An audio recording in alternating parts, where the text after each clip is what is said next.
මම මුස්ලිම් අපේ හාමුදුරනේ. අනිවාර්යෙන්. මං හරි ආසයි බණ අහන්න. ඒ ආධාර වලින් ගසා කෑවා කියලා යම් කෙනෙක්ට චෝදනාවක් ඇති වෙලා තියෙනවා යම් ඔව්. පුද්ගලයෙක්ට. අර කණ්ඩ තියෙන දේත් දීලා සතුටු වෙන ජාතියක මිනිස්සුනේ අයි. සෑහෙන ට්‍රෙන්ඩ් එකක් වෙලා තිබ්බා මේ කාලේ මේ වීඩියෝ එක බලලා කෙනෙක් හැදෙනවා නම් ඒ පිනම ඇති අපේ හාමුදුරනේ. තිරුවන් සරණයි අපේ හාමුදුරනේ. තෙරුවන් සරණයි.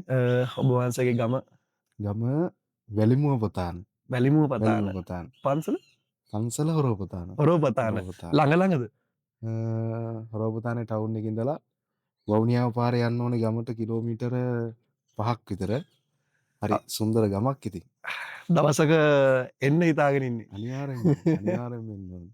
එතකොට අපේ හාමුදුරනේ පන්සල ගැන කතා කරනකොට අපි වැඩියෙන්ම දැන් අපි දන්නයි හරිය ගොඩක්ම මුස්ලිම් ප්‍රජාව නේද? වැඩිපුරම මුස්ලිම් ප්‍රජාව. මුස්ලිම් ප්‍රජාවනේ. මුස්ලිම් ප්‍රජාවේ කොහොමද සහයෝගය?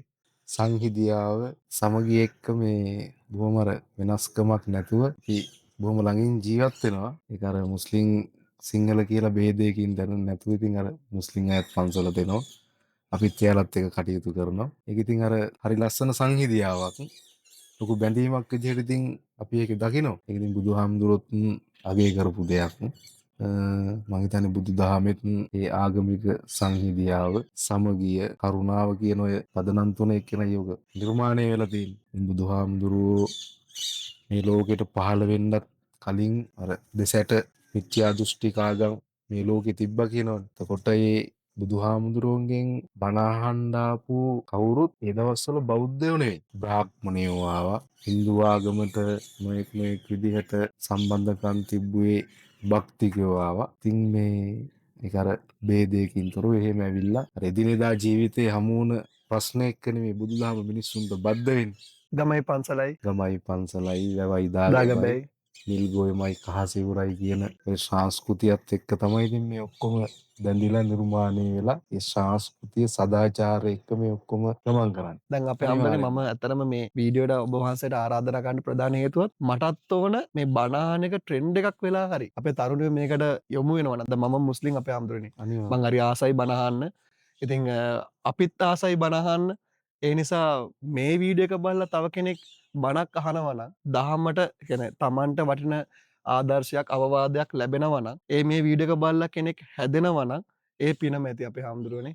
ඒ කියන්නේ අර කතාවක් තියෙනවනේ අර මේ දැනීගෙන ගත්තම තමයි කෙනෙකුගේ වත්කම ගුණ නුවණ දැක්කම ඔබට සලකයි රටේ ඔක්කොම. අවසරයි ස්වාමීන් වහන්සේ. ඔය දන් දීම ගැන කතා කරනකොට මට ආපු ප්‍රශ්නයක් තමයි මේ දවස්වල ලොකු මාතෘකාවක් වෙලා තියෙනවා මේ ආධාර උපකාර කරන්න ගිහිල්ලා ඒ ආධාර වලින් ගසා කෑවා කියලා යම් කෙනෙක්ට චෝදනාවක් ඇති වෙලා තියෙනවා යම් පුද්ගලයෙක්ට.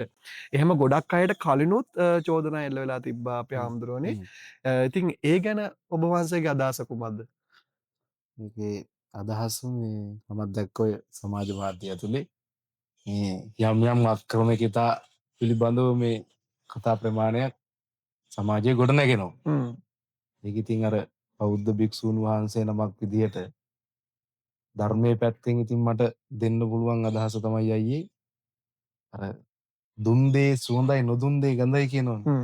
ස්වාමීන් වහන්සේ මේ දන් දීම ගැන බුදුදහමේ මොනවද කියලා තියෙන්නේ? එතකොට දැන් මේ වර්තමානයේ අපි දැක්ක මේ ආපදාවක් වෙච්ච වෙලාවේ අර ජාතිය ආගම් ભેද නොසලකා අපේ රටේ මිනිස්සු වගේම ওই පිට රටවල් වල රැයක් නිින්දක් නැතුව හරියට කෑමක් නැතුව අපි ජීවත් වන හැම කෙනෙක්ම ඒක බාල මහලු තරුණ තරුණියන් කියන හැම මේක අර පදනමකින් තොරව බොහෝම සද්භාවයෙන් බොහෝම ගෞරවයෙන් අර අපේ මිනිස්සු කියන හැඟීමනේ අයි.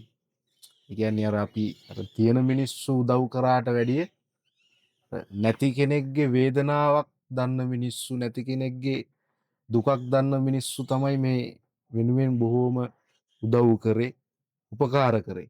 අර කණ්ඩ තියෙන දේත් දීලා සතුටු වෙන ජාතියක මිනිස්සුනේ අයි. ඉතින් ඒක ගත්තාම බුදුහාමුදුරුවෝ අර කතාවක් තියෙනවනේ අහලා තියෙනවද දන්නේ නැහැ. අර මේ රජතුමෙක් හිටියනේ මේනේ දන් දීමක් මුල් කරගෙන රජතුමා 16ක් බවට පත් වෙනවා. ඒ වෙලාවක සිංහාසනේ ඉඳගෙන ඉන්නකොට මතක් වෙනවා මේ බුදුහාමුදුරුවෝ දේශනා කරලා තියෙනවා මේ තමන්ගේ දහඩිය මහන්සිය වගුරුවලා දන් දුන්නාම මේවා ආනිසංස වැඩි කියලා. ඒ වෙලාවේ රජතුමා රටේ වැසියොන්ට අඳුරගන්න බැරි විදිහට වෙස් වලාගෙන යනවා 16ක් විදිහට රටේ වැසියන්ගේ කුමුරු වල වැඩ කරන්න. ගිහිල්ලා ඒ හම්බෙන වීබුසල් ටික අරගෙන ඇවිල්ලා මාලිගාවේ දොර වහගෙන හොරෙන් හාල් බවට පත් කරන්නේ. අවසානයේදී 13000කට හාමුදුරුවරු ඒ සද්ධාතිස්ස කියන රජතුමා එම දානේ පූජා කරා කියනවා.